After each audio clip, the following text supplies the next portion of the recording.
Immunity power കുറവുള്ളത്, പെട്ടെന്ന് അസുഖങ്ങൾ വരുന്നത്, പനി, ജലദോഷം പെട്ടെന്ന് പിടിക്കുന്ന ആളുകളുണ്ട്. അപ്പം എന്തായിരിക്കും അവർക്കുള്ള കൊടുക്കാൻ പറ്റുന്ന റെമഡി എന്തായിരിക്കും? കാരണം ഇമ്മ്യൂണിറ്റി പവർ കുറയുന്നത് കൊണ്ട് ഒരുപാട് പ്രശ്നങ്ങൾ, ഇമ്മ്യൂണിറ്റി പവറിനെ സപ്രസ് ചെയ്യുന്നതുകൊണ്ടും അത് അറ്റാക്ക് ചെയ്യുന്നതുകൊണ്ടും വരുന്ന പ്രശ്നങ്ങൾ, ഓട്ടോ ഇമ്മ്യൂൺ ഡിസോർഡേഴ്സ് ഒക്കെ വരുന്നുണ്ട്. അത് അലർജി, കണ്ണ് ചൊറിച്ചിൽ, മൂക്ക് ചൊറിച്ചിൽ മുതൽ ഈ പറയുന്ന വൈറൽ ഫീവർ, ആർത്രൈറ്റിക്സ് വരെയുള്ള കാര്യങ്ങളൊക്കെ വരുന്നുണ്ട്.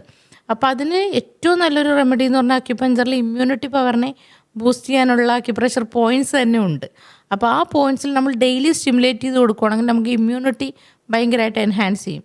അപ്പോൾ ഇമ്മ്യൂണിറ്റി കൂടുന്നത് വഴി നമുക്ക് നമ്മൾ തന്നെ അറിയാണ്ടുള്ള കുറേ രോഗങ്ങളുണ്ടാവും നമുക്ക്. കാരണം സിംറ്റമാറ്റിക്കലി കാണാത്ത കുറേ കാര്യങ്ങൾ അതുവരെ മാറിപ്പോകുന്നുള്ളതാണ് ഇതിൻ്റെ ഒരു അത്ഭുതം. അപ്പോൾ ഒരു രോഗത്തിന് വേണ്ടി ചെയ്താൽ മൾട്ടി ഡിസീസസ് ആണ് നമുക്ക് ക്യൂർ ചെയ്ത് പോകുന്നത്.